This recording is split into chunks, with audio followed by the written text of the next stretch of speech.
¡Por el clan! El Ku Klux Klan, el grupo terrorista más famoso y antiguo de Estados Unidos, reivindica a viva voz la supremacía de la raza blanca. ¡Poder blanco! ¡Poder blanco! Una sociedad secreta que se ha convertido en un símbolo del racismo, del odio, del terror y de la violencia en América. El Klan como símbolo, el Klan como depositario de valores y de una ideología racista, sigue teniendo la misma relevancia que en el pasado. El Ku Klux Klan, grupo terrorista que lleva más de 150 años sembrando el terror en Estados Unidos. Y no retrocede ante ninguna forma de violencia para imponer su ley. El Klan era una organización terrorista nacional que usaba el miedo y la intimidación. Pero el Ku Klux Klan es también una organización secreta famosa gracias a una imaginería fácil de reconocer, unos nombres misteriosos y toda una serie de extraños rituales. La quema de cruces era un ritual que realizaban las tribus escocesas medievales para convocar a otras tribus antes de ir a la guerra. De la ceremonia de la cruz en llamas a las famosas túnicas y capirotes puntiagudos, los expertos nos descifrarán todos los códigos, rituales y demás símbolos del Ku Klux Klan. La X de la insignia son 4 Ks consecutivas de Knights of the Ku Klux Klan, caballeros del Ku Klux Klan. Magistrados y exagentes del FBI que lucharon contra el Ku Klux Klan nos explicarán cómo se convirtió en la primera organización terrorista de Estados Unidos. El director del FBI abrió nuevas oficinas en todo el estado con el único objetivo de investigar la actividad del Klan.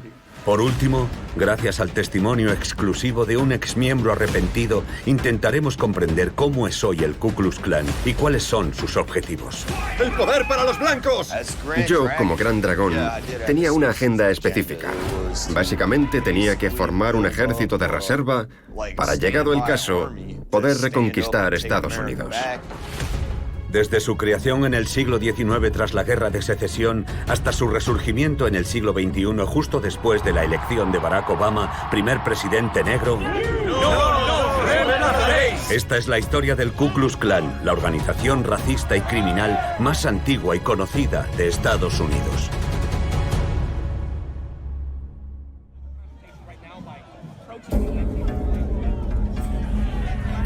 ...11 y 12 de agosto de 2017... Charlottesville, estado de Virginia, al este de Estados Unidos. Durante 2 días, la pequeña ciudad normalmente tranquila fue escenario de violentas manifestaciones.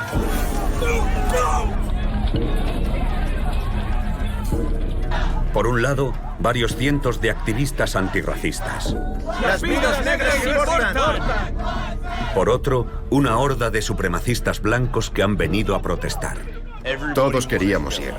Daba igual el grupo al que pertenecieras. Necesitábamos que hubiese el mayor número posible de supremacistas blancos. En Charlottesville, la consigna era: nos estamos preparando para recuperar el control de nuestro país y salvar nuestra herencia. ¡No nos reemplazaréis! ¡No nos reemplazaréis!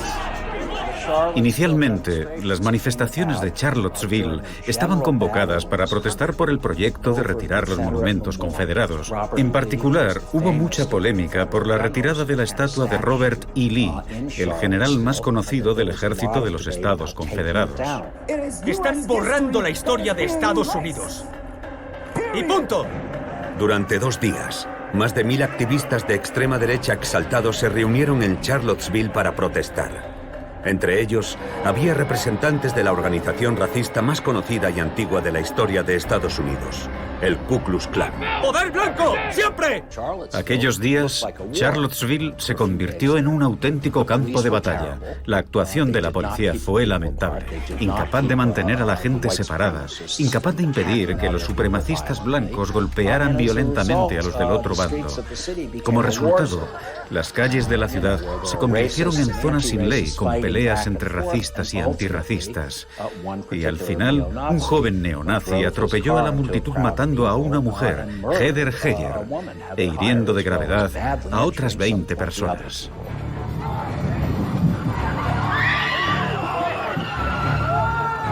Holy shit! Holy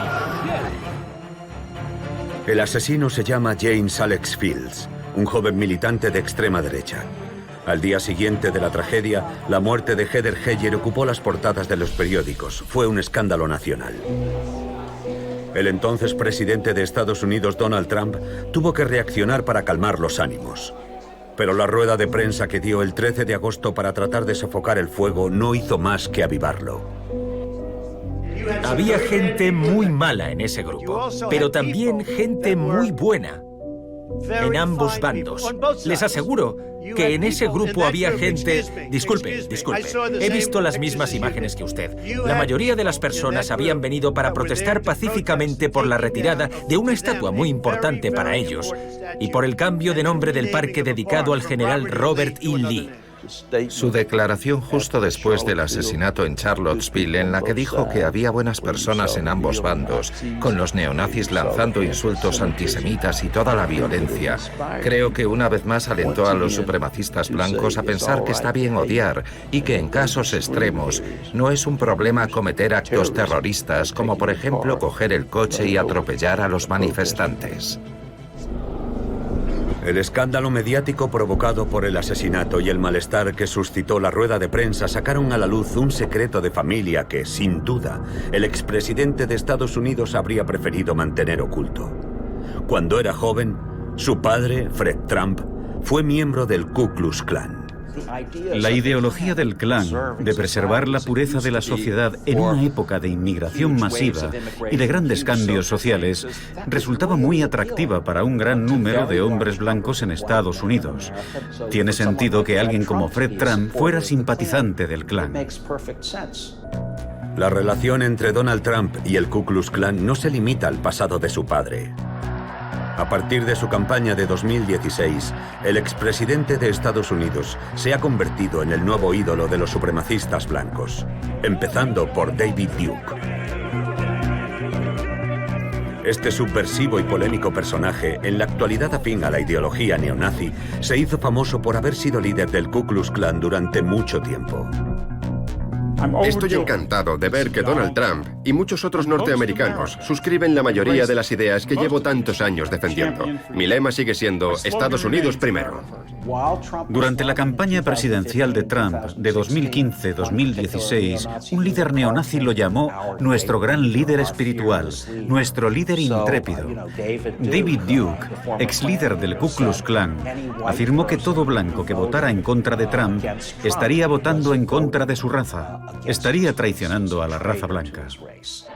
¿Quieres saber lo que pensamos de usted? Para comprender el enfado de una parte de la Norteamérica blanca, especialmente en el sur de Estados Unidos, es necesario retroceder unos años, concretamente hasta 2008. Yo, Barack Hussein Obama, juro solemnemente... Ese año, Barack Obama se convirtió en el 44º presidente de Estados Unidos, pero sobre todo en el primer presidente negro. ¡Felicidades! Una revolución y un acontecimiento histórico aclamado en todo el mundo. Pero en el país del tío Sam no todos compartían el mismo entusiasmo. El señor Obama ha sido acusado de ser comunista y fascista.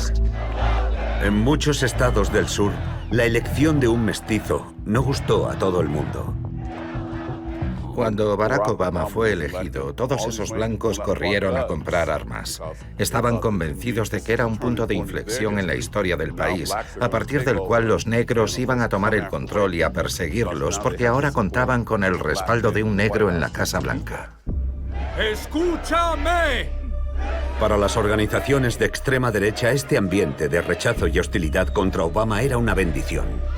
A partir de 2008 se disparó el número de grupos que promovían la superioridad de la raza blanca. Durante 12 años, la elección de Barack Obama despertó a una Norteamérica blanca, reaccionaria y ultranacionalista. En cuanto a Donald Trump, su estilo agresivo y su discurso populista impulsó la desinhibición del racismo en Estados Unidos. Dos presidentes que, por razones radicalmente opuestas, contribuyeron al resurgir de organizaciones supremacistas blancas como el Ku Klux Klan. El Klan como símbolo, el Klan como depositario de unos valores y de una ideología racistas, sigue teniendo la misma relevancia que en el pasado. Simplemente se ha transformado. Ha asumido nuevos odios. Pero sigue siendo una corriente viable e importante en Estados Unidos. La historia del Klan comenzó hace más de 150 años y durante todo este tiempo en Estados Unidos, el Ku Klux Klan ha hecho más que cualquier otro grupo o movimiento para llevar la ideología de extrema derecha al sistema político estadounidense. ¡Muerte a nuestros enemigos! ¡Muerte a nuestros enemigos! El Ku Klux Klan, una organización con un nombre, unos símbolos y unas costumbres cargadas de misterio, con una historia íntimamente ligada al destino de su país, Estados Unidos.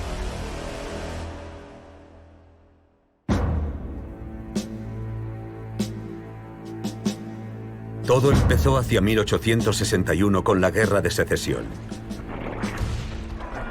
Un conflicto que enfrentó a los ejércitos de los 23 estados de la Unión ubicados al norte y al oeste del país, conocidos como Yankees, contra los ejércitos de los 11 estados del sur que habían decidido separarse, a los que llamaron confederados. En 1861, Estados Unidos se sumió en una guerra civil, cuyo origen fue la institución de la esclavitud. Enfrentó a los estados del sur, a favor de la esclavitud, contra los estados del norte, que abogaban por su abolición. Los estados confederados, dirigidos por Carolina del Sur, querían mantener la esclavitud a toda costa. Estaban convencidos de que era el mejor sistema para garantizar la prosperidad de su sociedad. Una guerra de una violencia inaudita en la que murieron más de 800.000 personas. Terminó con la derrota de los estados del sur cuando su general en jefe Robert E. Lee firmó el armisticio con el general Ulysses Grant, jefe de los ejércitos del presidente de Estados Unidos de la época, Abraham Lincoln. La Guerra de Secesión estadounidense fue el conflicto más grande y mortífero que este país haya visto jamás. Fue una guerra sangrienta. El sur no solo fue derrotado, fue aniquilado. Los estados del sur se sumieron en una especie de desesperación. Toda la sociedad estaba conmocionada al término de una guerra que había causado una gran destrucción y muchas muertes. A partir de 1865, tras la guerra, gran parte de los habitantes de los estados del sur se negaron a aceptar la derrota y sus consecuencias. En particular, la adopción de la 13ª enmienda de la Constitución de los Estados Unidos, que abolía oficialmente la esclavitud. Pensaron, no puede ser. Los negros que hemos conocido en los campos de algodón no son como nosotros. No es posible.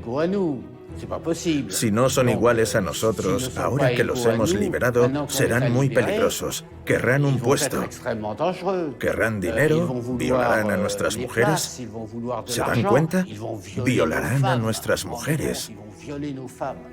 Al término de la Guerra de Secesión, los ciudadanos blancos de los estados del sur estaban dolidos y enfadados y empezaron a crear sociedades secretas como los Caballeros de la Camelia Blanca o la Liga Blanca. Rápidamente estas organizaciones se convirtieron en grupos terroristas cuyo objetivo era intimidar a los afroamericanos. En Pulaski, Tennessee, un grupo de veteranos del ejército, todos exoficiales confederados, decidieron formar su propia organización. Eligieron darle el curioso nombre de Ku Klux Klan. El nombre de Ku Klux Klan viene de la palabra griega kuklos, que significa círculo, combinado con la palabra escocesa clan. Lo escogieron simplemente porque les sonaba bien. Y al final Ku Klux Klan se convirtió en Ku Klux Klan en 3 palabras. En unos años, el pequeño grupo de oficiales se convirtió en una organización cada vez más poderosa y estructurada con un líder. Su nombre, Nathan Bedford Forrest. Nathan Bedford Forrest era un hombre de la peor calaña. Permítame que lo diga, porque es la verdad. Fue uno de los más grandes oficiales de caballería que haya existido en este país o en cualquier otro. Era un combatiente fuera de serie, pero también un bastardo infame. Sus hazañas en la Guerra de Secesión le proporcionaron un gran renombre, pero su reputación se vio empañada por la masacre de Fort Pillow cuando ordenó el asesinato de cientos de soldados negros del ejército de la Unión que estaban desarmados. Bajo el mando de Nathan Bedford Forrest, el Ku Klux Klan no tardó en hacerse un nombre. Su objetivo era sembrar el terror en la comunidad negra del sur de Estados Unidos. Para conseguirlo, se les ocurrió la idea de disfrazarse para asustar. Estaban convencidos de que la población negra del sur era ignorante y supersticiosa. Así que cuando los miembros del clan aparecieran montados en sus caballos, vestidos con sus túnicas blancas, la comunidad negra local pensaría que se trataba de fantasmas o demonios. Pero en aquel momento, lo que realmente sembró el pánico en la comunidad afroamericana fue la extrema brutalidad de los crímenes cometidos por el Ku Klux Klan. Linchamientos, ahorcamientos, asesinatos de todo tipo. Un auténtico estallido de violencia. Asaltaban las comunidades negras. Había expediciones punitivas. ¿Para qué? Pues para asustar a los negros, para obligarlos a ocupar su lugar. Había que aterrorizarlos, había que mantenerlos en el nivel más bajo de la sociedad, y todo ello usando la violencia. Una violencia que a menudo llegaba al asesinato. En 3 años, de 1865 a 1868, el Klan, bajo la influencia de su gran dragón Nathan Bedford Forrest, se cobró varios miles de víctimas. Un baño de sangre que obligó al nuevo presidente de Estados Unidos, Ulysses Grant, a aprobar una ley, el Acta Ku Klux Klan, en 1871. Declaraba ilegal al Ku Klux Klan y autorizaba el envío de tropas al sur para ponerlo fuera de combate. Pero la organización ya había logrado su objetivo. Aunque la esclavitud había sido abolida, la sustituyeron por las leyes Jim Crow, que imponían la segregación racial. Las leyes de Jim Crow legalizaron la segregación racial en los estados del sur. A partir de ahí, la separación entre razas se generalizó. En el fondo, en cierto modo, el Klan había ganado, porque los sureños seguían pensando y viviendo en función de las características raciales. Eso significa, por ejemplo, que las escuelas estaban separadas. Los niños negros no iban a las mismas clases que los niños blancos. Negros y blancos no podían ser enterrados en los mismos cementerios. No podían viajar en los mismos vagones cuando cogían el tren. Entre finales del siglo XIX y principios del XX en el sur de Estados Unidos, con la segregación, las condiciones de vida de los negros seguían siendo muy difíciles. El Ku Klux Klan, oficialmente ilegal, parecía ser cosa del pasado.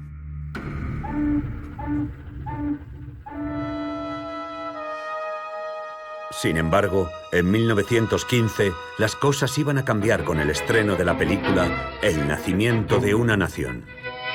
El primer éxito de taquilla de la historia del cine.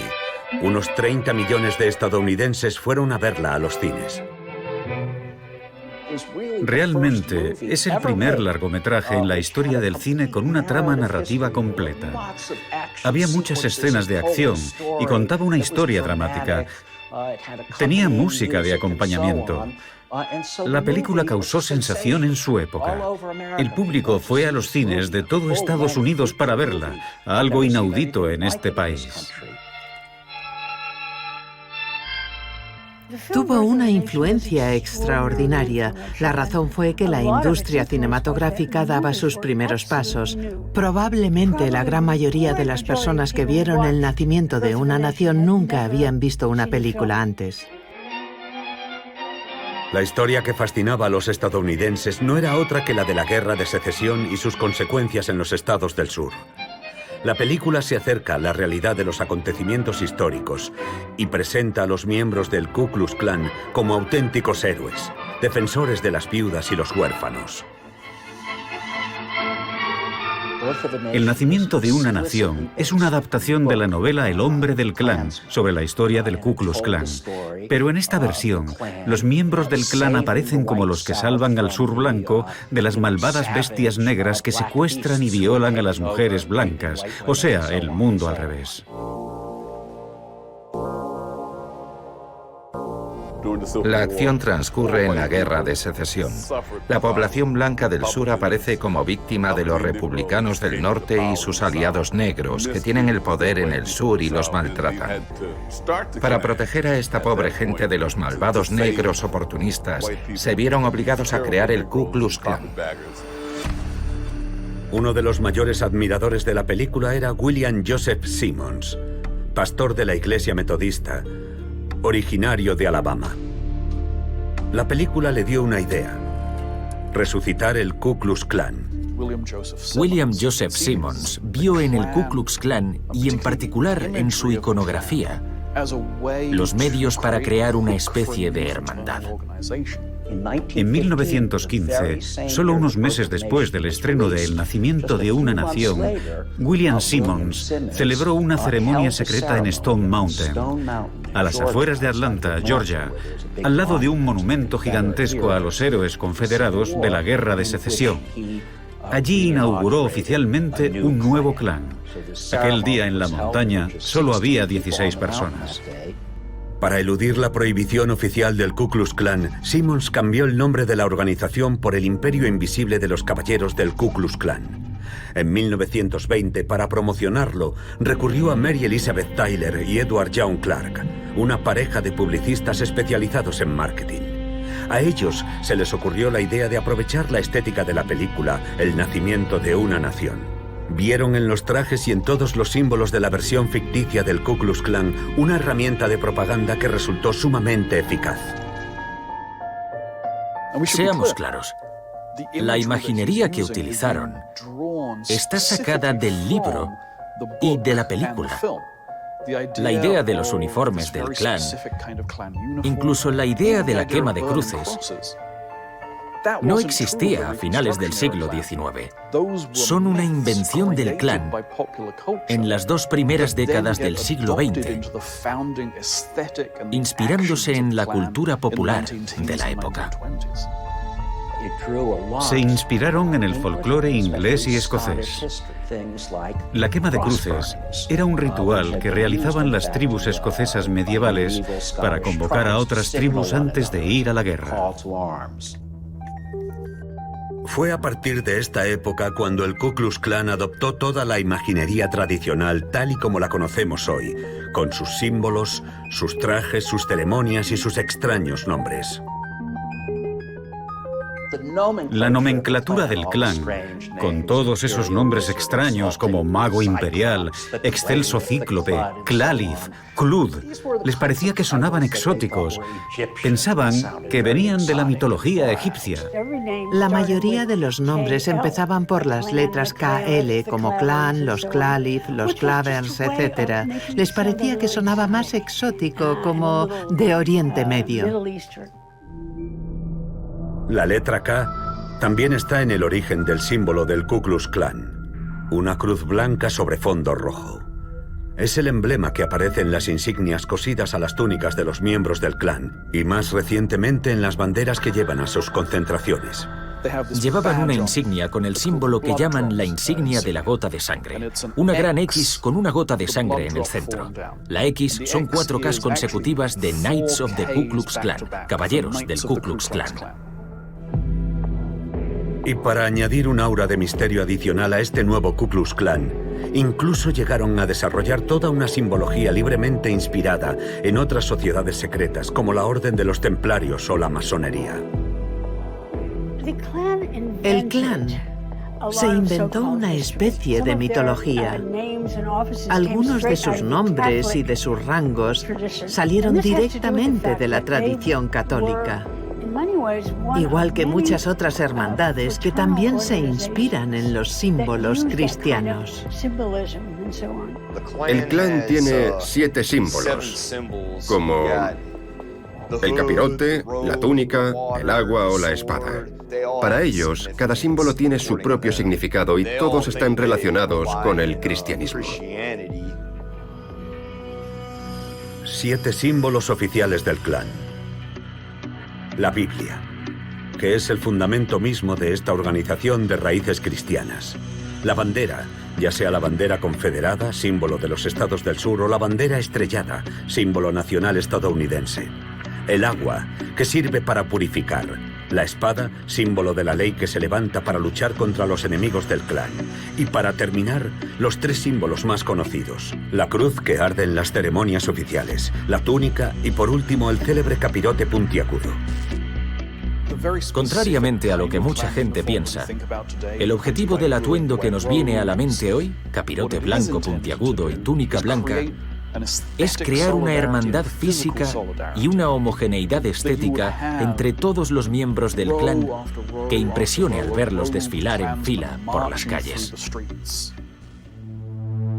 Aunque en el inconsciente colectivo la túnica y el capirote blanco permanecen íntimamente ligados a la imagen del Ku Klux Klan, en realidad el atuendo difiere en función del rango ocupado en la organización. Se trata de una sociedad secreta con una estructura jerárquica piramidal. En la base del movimiento está el Klansman, simple miembro del Ku Klux Klan que viste túnica blanca. Justo por encima del Klansman se sitúa el Nighthawk, que lleva túnica negra y está a cargo de la seguridad. A continuación va el capellán, con túnica blanca y banda roja. Es el orador del grupo. El excelso cíclope, que viste túnica negra y banda roja, es el responsable del grupo en una ciudad. El Clud se encarga del reclutamiento y va ataviado con túnica blanca y banda púrpura. El Gran Dragón es el jefe del grupo en el ámbito estatal, viste túnica verde. Y por último, en la parte superior de la pirámide con túnica púrpura, se posiciona el Gran Mago Imperial. Es el líder supremo del Ku Klux Klan en Estados Unidos. El segundo clan es un grupo muy estructurado y jerárquico. William Joseph Simmons se autoproclamó primer Gran Mago Imperial. Estableció todo un sistema local, estatal y nacional con una jerarquía vertical. Cuando era Gran Dragón, solía decirles a todos, los títulos como Gran Mago Imperial o Excelso Cíclope no significan nada.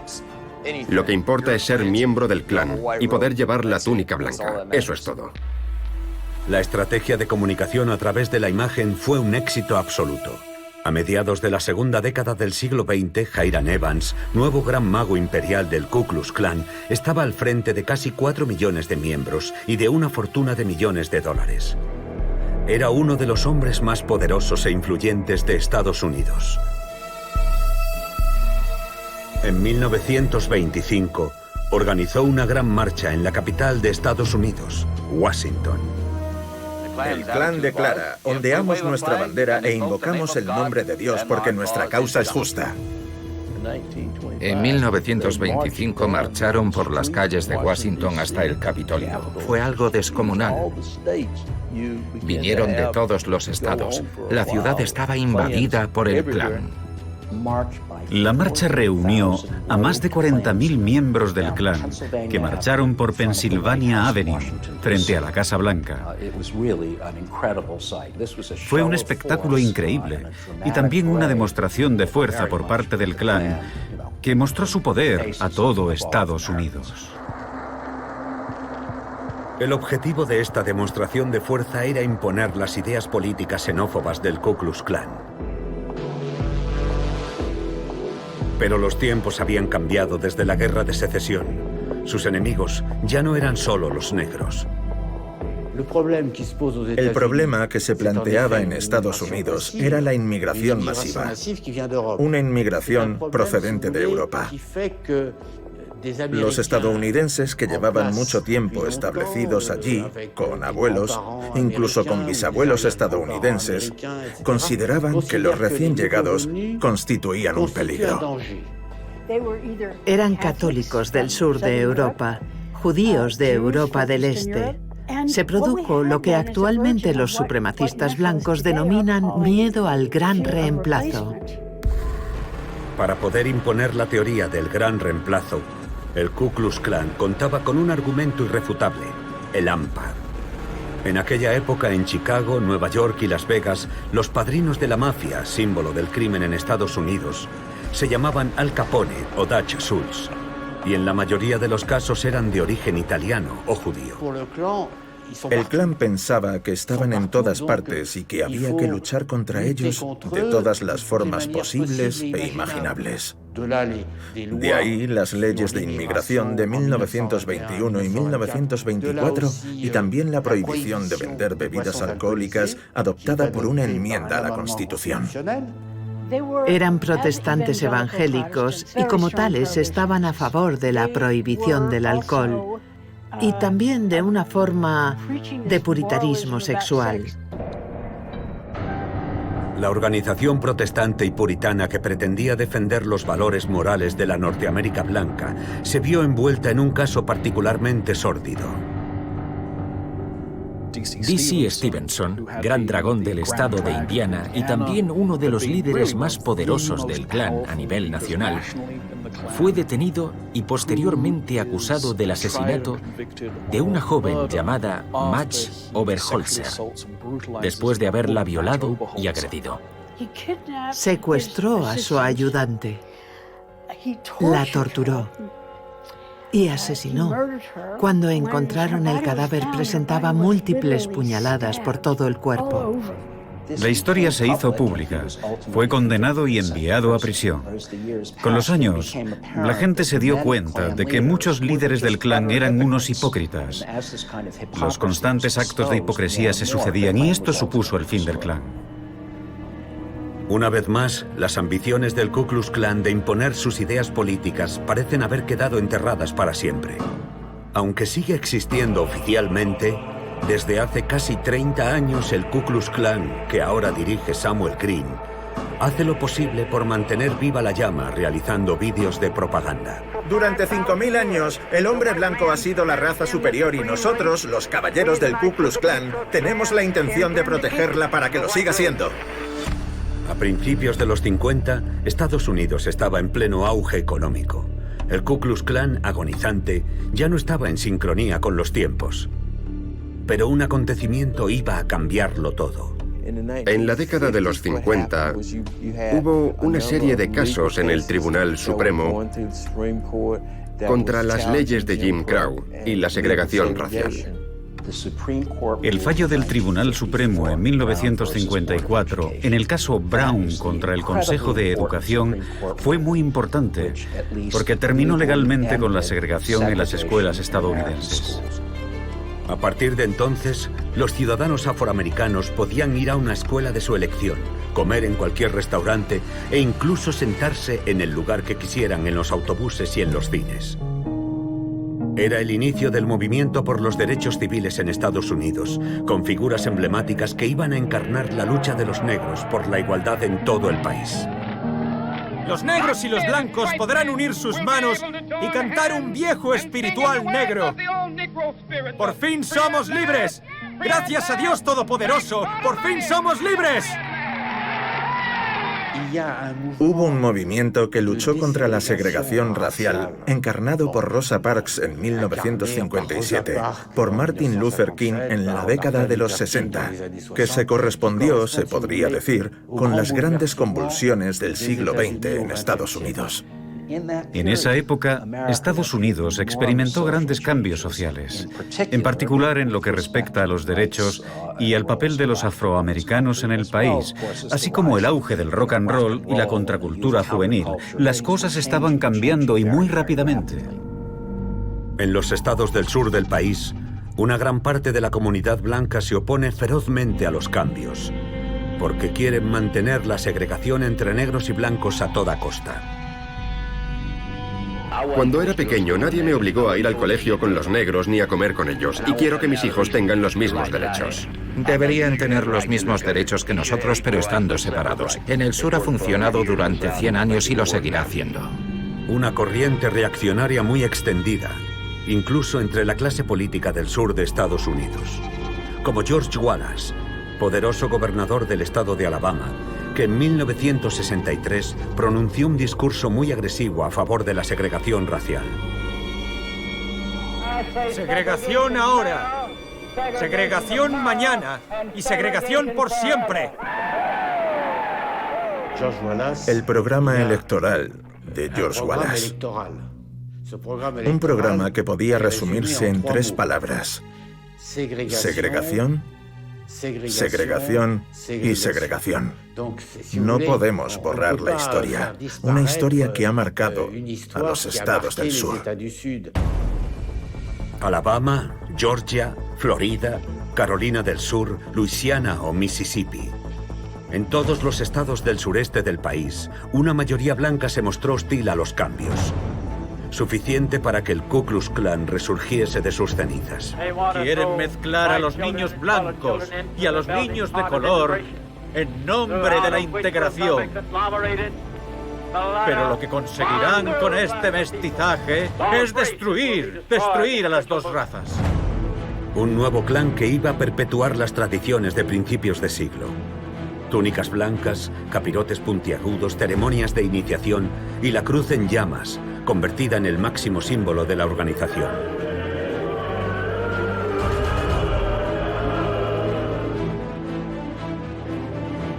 El movimiento cambió de nombre. El nuevo líder lo llamó Clanes Unidos de América. Con ustedes el gran mago imperial de Clanes Unidos de América, el señor Robert Sheldon de Tuscaloosa, Alabama. Con sus trajes a medida y su corte de pelo impecable, el nuevo gran mago, Robert Shelton, tenía muy buena facha. Y resultó ser un líder carismático. El problema de los negros no me preocupa tanto como los otros temas que están en juego. Me preocupan las generaciones futuras. Pero detrás de la apariencia respetable, la nueva encarnación del Ku Klux Klan recuperó la violencia extrema de los inicios, justo después de la Guerra de Secesión. En este país, cada vez que las minorías empiezan a progresar, se produce este tipo de reacción. El viejo sentimiento de odio que siempre ha estado ahí vuelve a salir a la superficie.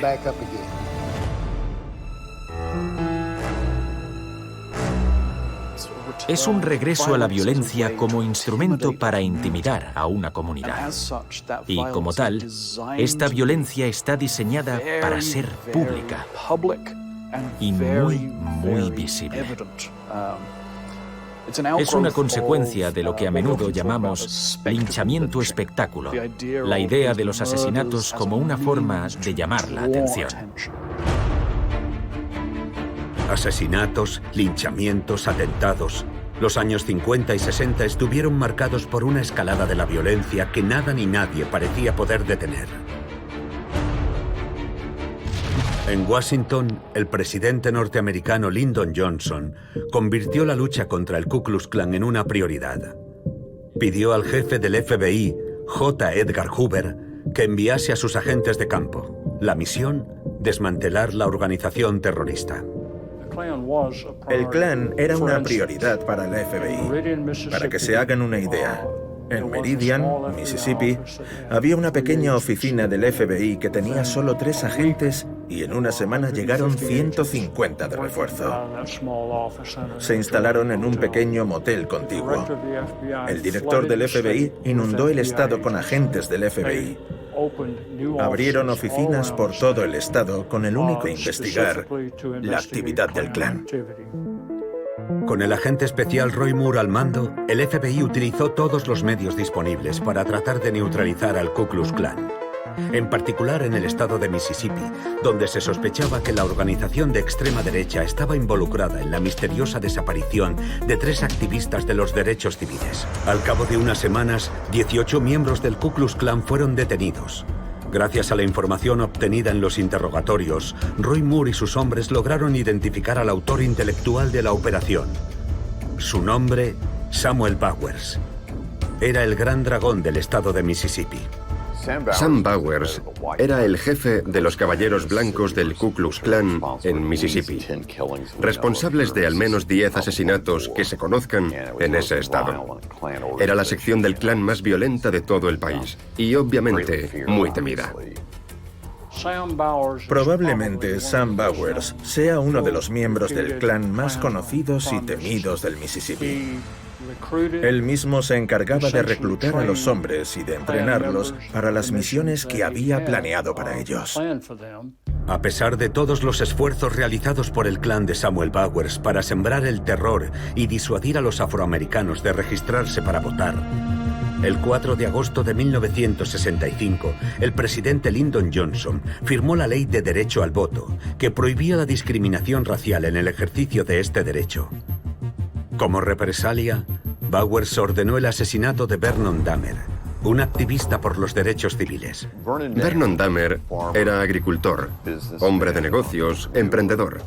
Estaba convencido de que si el voto llegaba a los negros de Mississippi, las cosas empezarían a cambiar. Al clan no le gustó, y el 10 de enero de 1966 atacó su casa en mitad de la noche. Hacia las 2 de la madrugada, 2 vehículos llenos de hombres armados nos atacaron.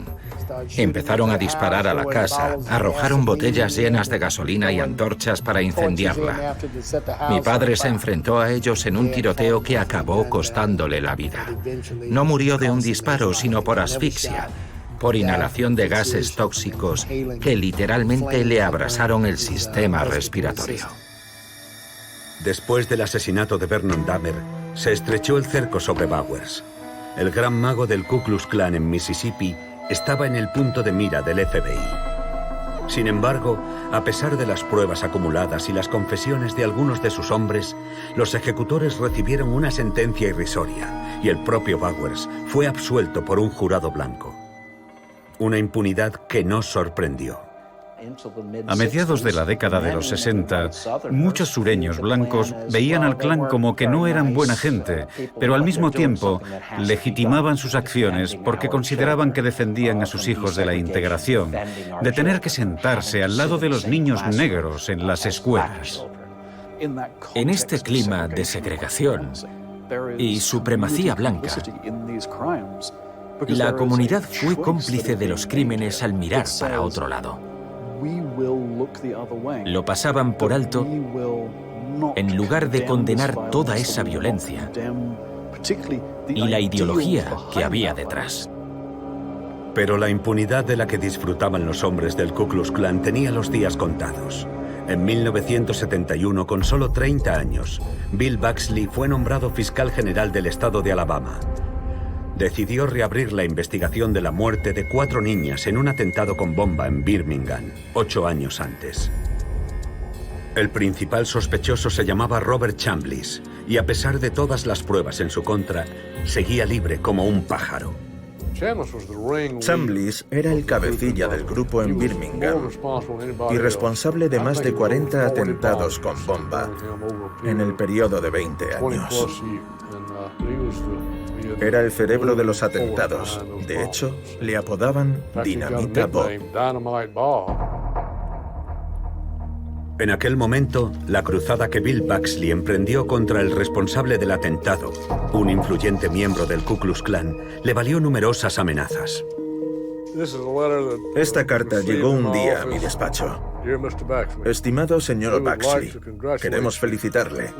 Esperamos que esté orgulloso de haberse convertido en un negro blanco. Rezamos con todas nuestras fuerzas para que sea bendecido con la misma enfermedad que contrajo el otro amante de los negros, Kennedy, que no es otra cosa que la muerte. La muerte eterna. Y eso podría suceder antes de lo que piensa. Ku Klux Klan. A pesar de los múltiples intentos de intimidación y de las amenazas, Bill Buxley se enfrentó al Ku Klux Klan. No se rindió. Esta fue mi respuesta a su carta. Bésame el culo. Atentamente, Bill Buxley, fiscal general. Querían una respuesta y la tuvieron. En 1977, Buxley consiguió que Robert Chambliss fuera condenado a cadena perpetua. A partir de ese momento, los principales líderes del Ku Klux Klan terminaron respondiendo de sus crímenes de una forma u otra.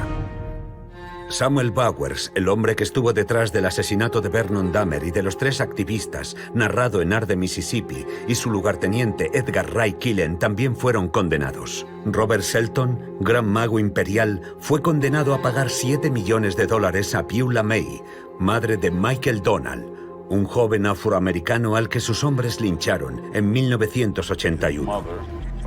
Su madre interpuso una demanda contra el Ku Klux Klan. El juez falló a su favor y obligó al clan a indemnizarle por el linchamiento de su hijo. Esto llevó al clan a la bancarrota. Desde la caída del último gran líder histórico, ningún sucesor creíble ha conseguido tomar el relevo.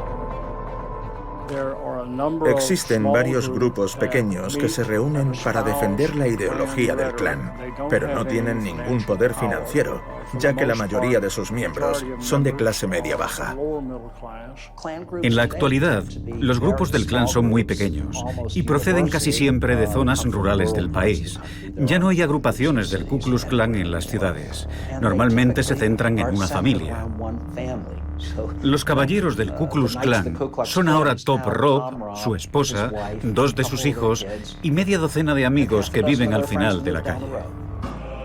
Aunque Thomas Robb, un pastor de Arkansas, afirma ser el jefe de la mayor organización del Ku Klux Klan en el país, su legitimidad se cuestiona sobre todo porque el propio Ku Klux Klan solo representa actualmente a unos grupos muy minoritarios en Estados Unidos.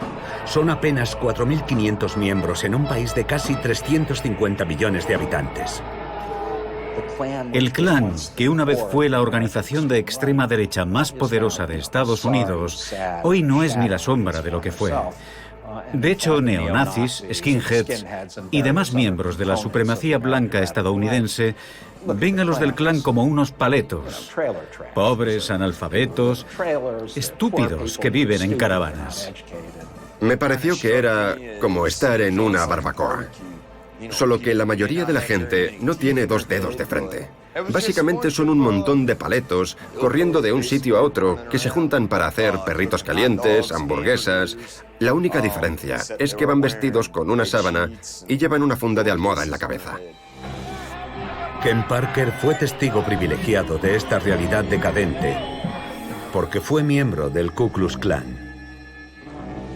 Todavía lleva algunas marcas en su cuerpo. Esto de aquí es un búho. Un tatuador profesional me lo dibujó para tapar todos los símbolos de odio que llevaba. Aquí tenía una esvástica, tipo American History X. Aquí llevo la insignia con las 4 Ks de caballeros del Ku Klux Klan. La llaman insignia mística de miembro del clan.